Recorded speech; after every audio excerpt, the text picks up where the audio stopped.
I'm Terry Fitzsimmons, a lecturer in leadership at the University of Queensland and the coordinator for this course on developing effective leadership.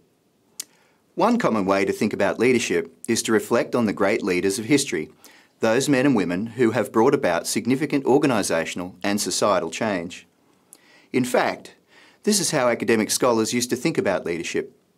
These trait theorists would define leadership based on what they could observe from the past, the common attributes and characteristics shared by the great leaders of history. The resulting traits were held up as the template for aspiring leaders. Organisations were encouraged to choose new leaders based on their fit with these traits. Can you see the problem with this? Well, for one, the personal attributes that were useful for the rise of, say, Genghis Khan are probably unlikely to get you promoted to management or elected to public office today. At least we would hope not.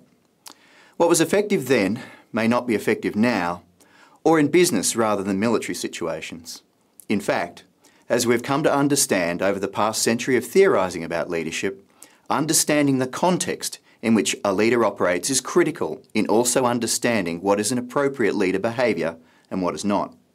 Therefore, being an effective leader in contemporary business contexts requires more than just a list of traits to aspire to. And contemporary leaders typically need more than just an inspiring vision and a bit of charisma. In this course, we will explore what is meant by leadership and how we have come to identify what it comprises. We discuss the relationship between power and leadership and how to influence others. Not Genghis Khan style influence, although he was certainly effective in his time, but rather how to become a credible leader and business steward, understanding yourself and others, incorporating ethics and values into your leadership aspirations, while also recognising the key role of followers in achieving leadership success. So this suite of competencies are a critical starting point for any aspiring leader. This course on developing effective leadership will guide you through these learning objectives to emerge as a more confident, knowledgeable and self-reflective leader.